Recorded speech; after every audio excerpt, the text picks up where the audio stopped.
নমস্কার বন্ধুরা, আমার নাম রণজিৎ বিশ্বাস। আপনারা দেখছেন আমার চ্যানেল রণজিৎ বিশ্বাস আর্ট। সবার আগে সবার কাছে ক্ষমা চেয়ে নিচ্ছি, কেন কি আমি পুজোর কাজে খুব ব্যস্ত ছিলাম, এই জন্য আমি ভিডিও সেভাবে দিতে পারিনি। এই জন্য সবার কাছে ক্ষমা চেয়ে নিলাম। ঠিক আছে, সবাই আমাকে প্লিজ একটু ক্ষমা করে দেবেন, এটাই আমার প্রথম রিকোয়েস্ট। আর পুজোর আমার প্রচুর মানে কাজ ছিল, মানে আমি একজন দুর্গাপুজোর থিম মেকার। তো আমার যে পুজোর কাজ সেটা আমি ছোট্ট একটা ক্লিপ পরের একটা ভিডিওতে আমি আপলোড করে দেবো, আপনারা দেখে নেবেন। ঠিক আছে, তো এবার আমি কাজের মানে আমার ড্রয়িং এর কথাতে ফিরে আসছি। সামনেই লক্ষ্মী পুজো, তো আমার অনেক বন্ধুরা আলপনা দেবেন, বাড়িতে আলপনা দিয়ে খুব সুন্দর করে সাজাবেন, তাই না? তো সেটা কি করে আলপনা করবেন, তো আজকে আমি একটা আলপনার উপরেই ভিডিও করছি, যাতে আপনারা আমার এই ভিডিওটা দেখে আলপনা শিখে সুন্দর একটা আলপনা দিতে পারেন। মানে একদিন তো আলপনা শেখা যেতে পারে না। তো আমি যে আলপনাটা দেখাবো আপনারা আশা করি একদিনই শিখে যাবেন। শিখে আপনারা আজকে বাড়িতে লক্ষ্মী পুজোর আগে একটা সুন্দর করে আলপনা দিন, আমি সেটাই চাইবো। তাহলে ভিডিওটা আজকে আলপনার উপরেই হবে, কিন্তু মন দিয়ে ভিডিওটা দেখবেন, এটার একটু শেখার ব্যাপার আছে, এই জন্যই বলছি মন দিয়ে ভিডিওটা দেখবেন। খুব ছোট ছোট স্টেপে আমি দেখাবো, যাতে আপনারা যে কোনো একটা আলপনা মানে চুজ করে আপনারা করতে পারেন। ঠিক আছে, তাহলে চলুন বেশি কথা বলবো না, ভিডিওটা শুরু করা যাক। আর ছোট্ট একটা রিকোয়েস্ট, আমার চ্যানেল নতুন থাকলে প্লিজ চ্যানেলটা সাবস্ক্রাইব করুন, কমেন্ট করে জানান ভিডিওটা কেমন লাগলো, আর অবশ্যই লাইক দেবেন। তাহলে চলুন ভিডিওটা শুরু করা যাক। আমি একটা কালো রঙের পেপার নিচে দেখতে পাচ্ছেন, প্যাস্টেল পেপার আমি একটু নিয়েছি, মোটা একটা প্যাস্টেল পেপার আমি এখানে ইউজ করছি। প্রথমে আমি নিচে একটা আলপনা দেখেছেন, আমি পেন্সিল দিয়ে ড্রয়িং করে নিয়েছি। এবার আমি রাফ মানে পেন্সিল আমি ইউজ করিনি, এটাতে আমি ডাইরেক্ট কালার দিয়ে আলপনাটা করছি। এখানে আমি 8 নম্বর রাউন্ড ব্রাশ ইউজ করেছি, আপনারা 8 নম্বরে ইউজ করতে পারেন, 6 নম্বরে ইউজ করতে পারেন। ঠিক আছে, এইটা যেই আলপনাটা আমি এখন দিচ্ছি খুব সিম্পল আর সোজা। এটা মোটামুটি আপনারা একবার করলে আরামসে সুন্দরভাবে দিতে পারবেন। মানে আমাদের ঘরের যে চৌকাঠটা আছে সেখানেই আলপনাটা আপনারা ইউজ করতে পারেন। ঠিক আছে, দেখতেই পাচ্ছেন কত সোজা। আমি কিন্তু এখানে যে কালারটা ব্যবহার করি সেটা কিন্তু আমি ফেব্রিকের কালার ব্যবহার করেছি। আপনারা ফেব্রিক কালার দিয়েও আলপনা দিতে পারেন বা খড়ি মাটি দিয়েও দিতে পারেন। খড়ি মাটি দিলে প্রথম আপনি যখন খড়ি মাটি দিয়ে আলপনা দেবেন তখন কিন্তু সাদাটা পুরো হবে না, শুকানোর পর সাদাটা হয়। ঠিক আছে, আর যদি ফেব্রিক দিয়ে দেন তাহলে তো সাদা পুরো ব্রাইট হয়ে যাবে। আর খড়ি মাটি দিলে কী হবে, মুছলে উঠে যাবে, আর ফেব্রিকটা দিলে কিন্তু উঠবে না মুছলে। ঠিক আছে, তো ফেব্রিক দিয়েও করতে পারেন বা খড়ি মাটি দিয়েও করতে পারেন। তো খড়ি মাটিটা ভিজিয়ে রাখতে হয়। ঠিক আছে, তো আমি আলপনাটা দিচ্ছি, দেখতেই পাচ্ছেন এটা কিন্তু আমি ফেব্রিক দিয়ে করছি। আর কালো পেপারে কেন করছি বা ডাইরেক্ট আমি ফ্লোরে বা মেঝেতে কেন করিনি, কারণটা একটাই, মেঝেতে করলে জায়গাটা অনেক লাগবে, সেটা কভার করাও খুব একটা কঠিন ব্যাপার ক্যামেরাতে। তো আমি তার জন্যই আমি একটা পেপার নিয়েছি, একটু A4 থেকে একটু বড় একটা পেপার নিয়েছি। ঠিক আছে, তো ওই পেপার যেটা নিয়েছি সেটা ব্ল্যাক কালারের পেপার, যাতে কালোর ওপরে সাদা দিয়ে করলে ব্রাইট হবে বা ফুটবে, দেখতেও ভালো লাগবে, বুঝতে পারবেন। এর জন্যই কিন্তু আমি পেপারে আমি এটা টুকরো টুকরো মানে একটু একটু করে আমি দেখাচ্ছি, যে আপনারা যেটা আপনার মনে হবে সেটা আপনি ইউজ করতে পারেন, আপনার মনের মতন করে আপনি সেই জায়গাটা এই আলপনাগুলো আপনার দিতে পারবেন। ঠিক আছে, তো আমি সব কটাই দেখাচ্ছি। মায়ের পা দিয়ে ধানের শীষ দিয়ে আমি আলপনাটা দেখাবো, দেখুন মন দিয়ে। আর একটা ব্যাপার আমি বলে দিচ্ছি, এই আলপনার সঙ্গে আমি দেখুন একটা পেন্সিল ড্রয়িং রেখেছি আলপনা, সেটাও আপনারা করতে পারেন। ঠিক আছে, সেটা আপনি ঠাকুর যেখানে বসবে তার সামনে একটু আপনি এই পেন্সিল ড্রয়িংয়ে যে আলপনাটা হবে সেটা করতে পারেন। মন দিয়ে দেখুন আলপনাটা আমি কীভাবে করছি, করে কিন্তু অতি অবশ্যই পুজোয় দেবেন, দিয়ে আমাকে কমেন্ট করে জানাবেন যে আপনার বাড়ির আলপনাটা কেমন হলো। ঠিক আছে, তো আমি পুজোতে পুজো বা পুজোর আগে আমি সেভাবে ভিডিও দিতে পারিনি, কেন বলেছি আমি আমার ভিডিও শুরুতে, আমি একজন পুজোর প্যান্ডেল করি, মানে আমি তো একজন থিম মেকার। তো আমাদের এই দুর্গাপুজোর সময় একটা এক্সিবিশন হয় বলতে গেলে, আমরা ইউনেস্কো পেয়েছি, কলকাতার এই দুর্গাপুজো ইউনেস্কো একটা হেরিটেজ একটা জায়গা আমরা গেছি। তো সেটা একটা খুব বড় জায়গা আমাদের ভারতবাসী বা আমার কলকাতাবাসীর কাছে। ঠিক আছে, তো এটা খুব বড় ব্যাপার, সেখানে আমি একটা ছোট্ট আমার ট্রিবিউট বা আমার ছোট্ট একটা অবদান একটা পুজোর থিমের কাজ করে, তো আমি সেই কাজটা দেবো। আমার কি কয়েকটা ভিডিও দিন পর আমি আমার একটা ভিডিওর মধ্যে আমার কাজগুলো দেখাবো, আপনাদের দেখতেই পারবেন থিমের যে আমি কীভাবে কাজ করেছি সেটা আমি দেখাবো। ঠিক আছে, তো সেটা তো ছিল, ওর জন্যই আমি অতটা সময় দিতে পারিনি আমার এই কাজে। তো আজকে আমি কিন্তু ওয়াটার কালারে দেখাচ্ছি না, সামনে যেহেতু লক্ষ্মী পুজো, তো লক্ষ্মী পুজোর জন্যই আমি আলপনাটা করছি, যাতে আমার যারা বন্ধুরা, আমার যে বন্ধুরা সাবস্ক্রাইব আমাকে করে রেখেছেন, তারা যাতে সুন্দর একটি আলপনা পুজোতে তার বাড়িতে দিতে পারে। তো এর জন্যই কিন্তু আজকে আমি এই আলপনাটা করে দেখাচ্ছি। তো কোনো কিছু যদি আপনাদের অসুবিধা থাকে অতি অবশ্যই কমেন্ট করুন, আমি অতি অবশ্যই আপনাদের হেল্প করে দেবো। আমাকে একজন বন্ধু কমেন্ট করেছিল ওয়াটার কালারের উপরে, টোনের উপরে যে কটা স্টেপ বা কী সেটা first tone, second tone, third tone, সে বন্ধুকে আমি বলে দিচ্ছি। সেই কমেন্টটা লিখেছিল, আমি উত্তর দিতে পারিনি, আমি তাই ভিডিওতেই বলে দিচ্ছি। ফার্স্ট টোন, সেকেন্ড টোন আর থার্ড টোন, 3টে টোন হয়, ঠিক আছে। তারপরে যদি আপনি চান আরও টোন দিতে পারেন। First tone, second tone, third টোনটা দেওয়ার মানে হচ্ছে এটা রুলস, মানে এই 3টে টোন আপনি দিয়ে কাজ শেষ করতে পারেন, তারপর আরও টোন আপনি দিতে পারেন, ঠিক আছে। এই 3টে টোন আগে প্র্যাকটিস করুন, তারপরে যখন আস্তে আস্তে টোনটা বুঝতে পারবে তখন আপনি আরও টোন ইউজ করুন না, কাজটা আরও ভালো হবে। কিন্তু আমরা 3টে টোন কেন বলি, যাতে কাজটা একটা ব্যালেন্সে থাকে। যখন আমরা এই 3টে টোন আয়ত্তে চলে আসবে তখন আপনি আরও টোন দিন, তখন আপনি বুঝবেন টোনটা কতটা পাতলা দেবেন বা কতটা গাঢ় দেবেন, সেটা তখন বুঝে যাবেন। এই টোনটা প্র্যাকটিস করতে হতে, টোনগুলো first tone, second tone, third tone, ঠিক আছে।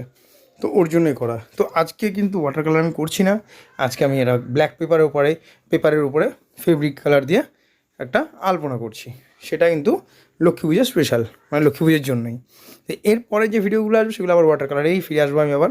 তো মন দিয়ে দেখুন, বেশি কথা বললাম না, শুধু একটাই ছোট্ট রিকোয়েস্ট, স্কিপ করবেন না। স্কিপ না করে কিন্তু ভিডিওটা পুরো দেখবেন, পুরো দেখলে কিন্তু আপনারা অনেক কিছু শিখতে পারবেন, ঠিক আছে। আর আমি একটা তুলি কিন্তু ব্যবহার করেছি রাউন্ড ব্রাশ, 8 নম্বর রাউন্ড ব্রাশ আমি ইউজ করেছি, ঠিক আছে। তাহলে আমি আর বেশি কথা বলছি না। আর একটা কথা আবার বলছি, স্কিপ করবেন না, স্কিপ না করে কিন্তু ভিডিওটা দেখুন।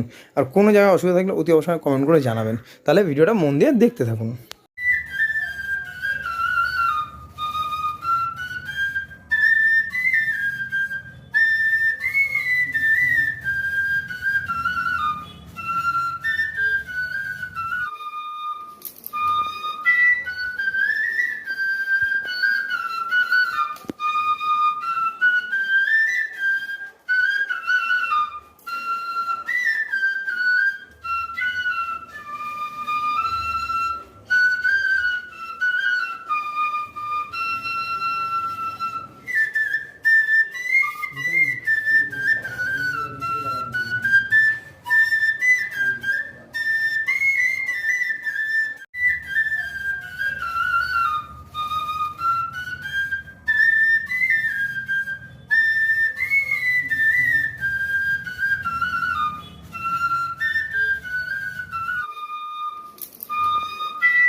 ভিডিওটা এত ধৈর্য সহকারে দেখার জন্য আমাদের অসংখ্য অসংখ্য ধন্যবাদ। একটা ছোট্ট রিকোয়েস্ট, আমার চ্যানেল নতুন হয়ে থাকলে প্লিজ চ্যানেলটা সাবস্ক্রাইব করুন, কমেন্ট করে জানান ভিডিওটা কেমন লাগলো, আর অতি অবশ্যই লাইক দেবেন। লাইক দিলে আরও উৎসাহ বাড়বে আমার, ঠিক আছে? তো পরের ভিডিও আবার দেখা হচ্ছে। ধন্যবাদ পুরো ভিডিওটা এত ধৈর্য সহকারে দেখার জন্য।